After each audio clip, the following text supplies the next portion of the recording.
Hola, buenas, bienvenidos una semana más a la guarida del cinéfago. Esta semana os traigo la segunda parte de los 3 vídeos que voy a crear sobre Drácula en la historia del cine y de la televisión. Si os están gustando estos vídeos, por favor dejadme un like y suscribiros al canal, ya que eso me ayuda mucho a hacer otros vídeos. Así que sin más dilación, vamos a examinar las siguientes películas de esta semana. La primera película de la lista es Monster Squad, de 1987, dirigida por Fred Dekker. Esta película no podría ser más ochentera, y de hecho está escrita por Shane Black, un afamado guionista de Hollywood de los 80 y los 90, con películas como Depredador, Arma Letal, El último gran héroe, El último Boy Scout, La caza del Octubre Rojo y Iron Man 3, entre muchas otras. Para no desvelar mucho sobre la película, diré simplemente que va sobre un grupo de niños aficionados a las películas de terror que se encuentran en la típica suburbia americana, enfrentados al conde Drácula, al hombre lobo, a la criatura del pantano, a la momia y al monstruo de Frankenstein. Sin embargo, lo que os ha traído a este vídeo es la evolución de Drácula en el cine, y en esta película es interpretado por Duncan Regeers y está destacado como una de las mejores interpretaciones del conde en la historia del cine. Lo cierto es que lo interpreta de una forma casi teatral, otorgando al personaje una presencia poderosa en la pantalla. Aunque las ropas de este vampiro parecen las típicas clásicas de una tienda de disfraces, lo cierto es que la presencia y la potencia de Duncan en pantalla hacen a su conde uno de los más especiales en la historia del cine. Si sois fans de los Goonies o crecisteis en los 80, creo que disfrutaréis muchísimo de esta película. Os animo a que echéis un vistazo a la fotografía y a los efectos especiales, porque esta película es una carta de amor a las películas de terror de los 50, 60 y 70. Espero que disfrutéis de Monster Squad. Drácula, de Bram Stoker, de 1992, dirigida y producida por el gran maestro del cine Francis Ford Coppola. La película se desvía totalmente de la historia del escritor irlandés e imagina una historia de amor en la que Drácula deja de ser un monstruo para convertirse en un romántico amante. A priori puede sonar como una premisa ridícula, pero la idea funcionó, haciendo que las audiencias se identificaran con el personaje del vampiro. Anteriormente, en la historia del cine, habíamos conocido Dráculas de más o menos aspecto monstruoso, pero todos se movían por un solo motivo: la sangre. En estas películas, los cazadores de vampiros buscaban eliminar la amenaza y restituir el orden natural de las cosas. Sin embargo, la película de Coppola fue tremendamente innovadora, porque por primera vez en la historia del cine encontrábamos un vampiro que renegaba de su propia naturaleza e instintos y trataba de evitar sus deseos más salvajes para proteger a su amada del monstruo que habitaba en su interior. Así que en la cinta de Coppola, incluso los cazadores de vampiros junto con Van Helsing llegan a reflexionar sobre la rectitud de sus motivos, su uso de la violencia y las consecuencias de sus acciones, humanizando por lo tanto unos personajes siempre acostumbrados a ser incuestionables. Podemos decir que narrativamente ese es el gran éxito del Drácula de Coppola: hacer al monstruo emocionalmente accesible a las audiencias. Hay muchas razones por las cuales el Drácula de Coppola está considerado como el mejor Drácula de la historia del cine, y una de ellas es sin duda su diseño de producción, comenzando por el vestuario. La novela de Drácula comienza con el diario de Jonathan Harker, relatándonos su viaje a través de Transilvania, y nos escribe aquellas tierras como el comienzo del este con marcados tintes orientales. Coppola ya era conocedor de la artista japonesa Eiko Ishioka, y quizás, animado por la cita de Stoker, decidió contratarla para la película. Así, podemos ver influencias de armaduras y kimonos de samurái en el mismo Drácula, pero además Eiko se inspiró también en artistas simbolistas y románticos como Klimt o Gaspar Friedrich. Coppola quedó tan enamorado del trabajo de Ishioka que en un principio decidió que los vestuarios serían los únicos escenarios de la película, pero pronto, por supuesto, los productores cambiaron sus ideas. Aún así, Coppola eligió los diseños de Eiko Ishioka para que fueran la piedra angular de su proyecto cinematográfico. Francis Ford Coppola entendía que para poder trasladar la historia de Drácula a la pantalla, necesitaba, como todos los relatos góticos, centrarse en la creación de una atmósfera ténebre pero romántica y evocadora. Entonces lo que hizo fue reunir un equipo de producción que estuviera a la altura.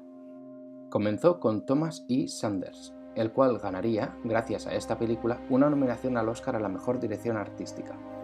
Thomas trabajaría luego en películas como Braveheart, Salvar al Soldado Ryan y Crimson Peak, entre muchas otras. Algo curioso y que es generalmente desconocido es que hay una adaptación al cómic de esta película. Está dibujada y escrita por el artista Mike Mignola. Si os suena el nombre es porque Mike Mignola es el creador de Hellboy.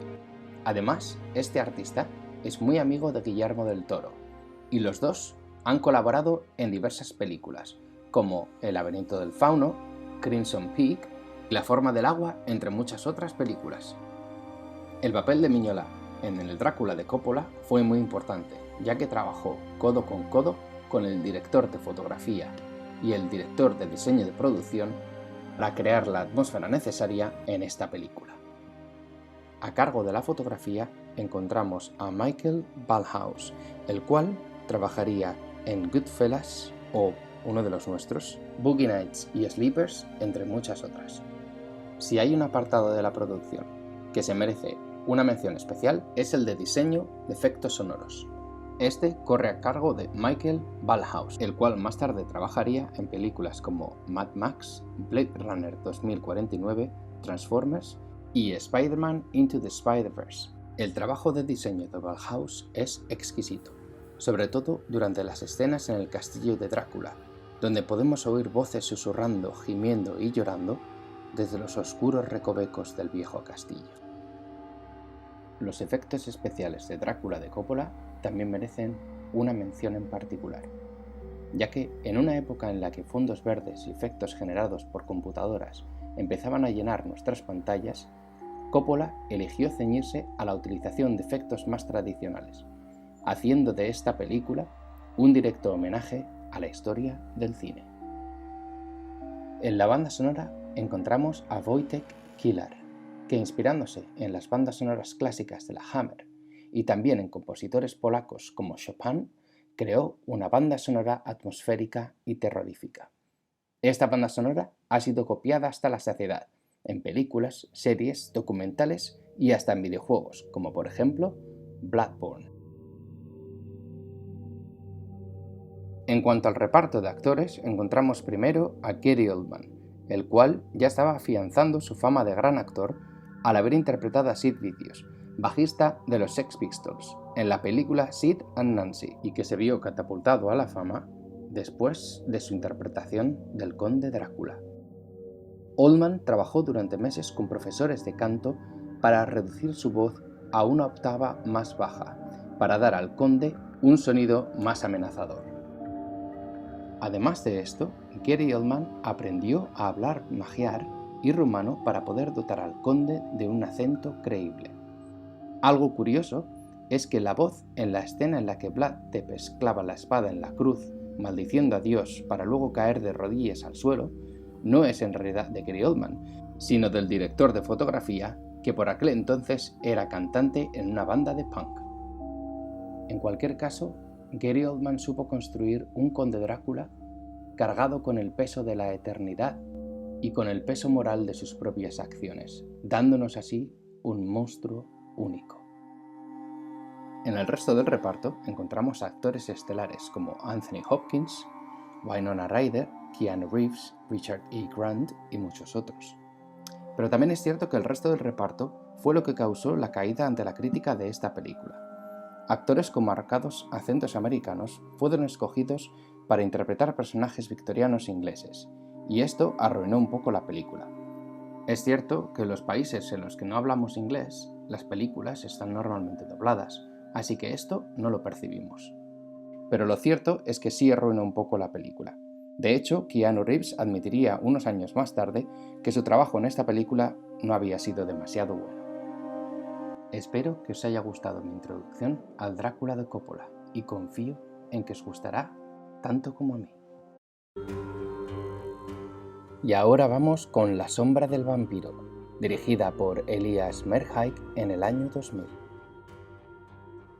La sombra del vampiro nos lleva al rodaje de la película Nosferatu, la primera adaptación en cine de la figura del conde Drácula.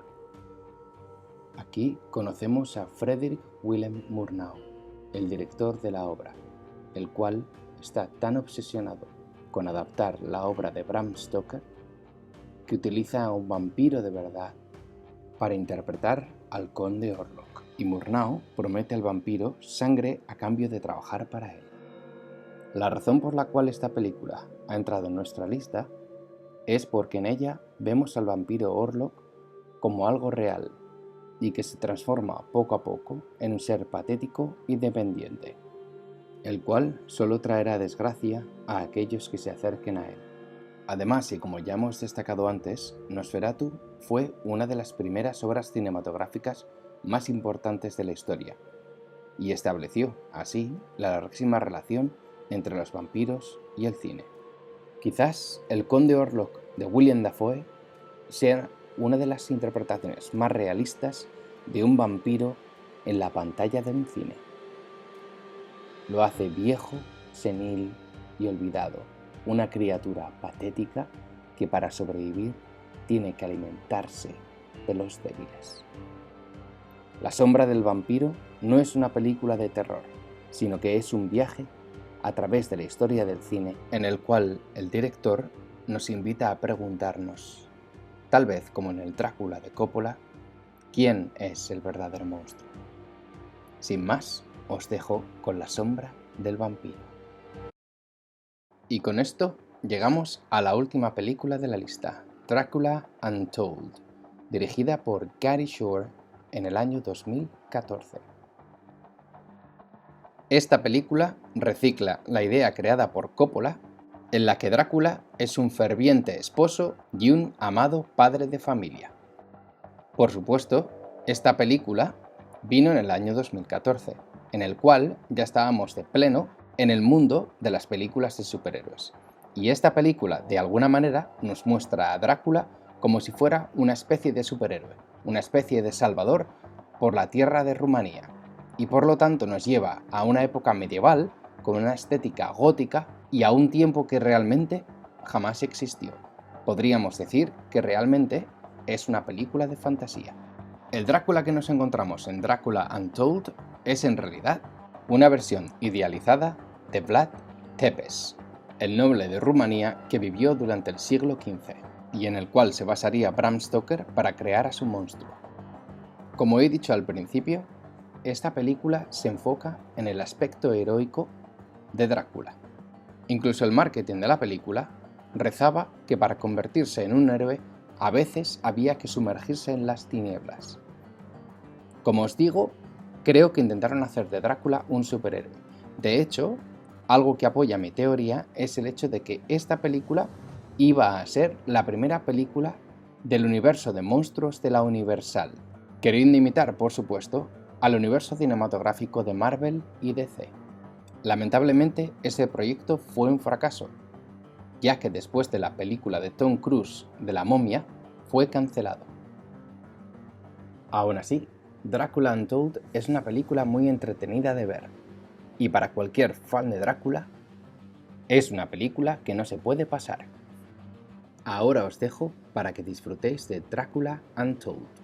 Y por cierto, si durante la película os preguntáis cuánta gente llega a matar a Drácula, el número es 5687. Disfrutad de la película y de la matanza. Bueno, y esas eran las siguientes 4 películas que conforman el segundo vídeo de Drácula en la historia del cine y la televisión. Espero que os hayan gustado. Imagino que vosotros tendríais otras películas que hubierais añadido. Si es así, por favor, dejádmelo saber en los comentarios. Y os dejo hasta el siguiente vídeo, el cual estará centrado más en las adaptaciones de Drácula a la televisión. Si os ha gustado, otra vez por favor dejadme un like y suscribiros, y nos vemos en el siguiente vídeo. Adiós.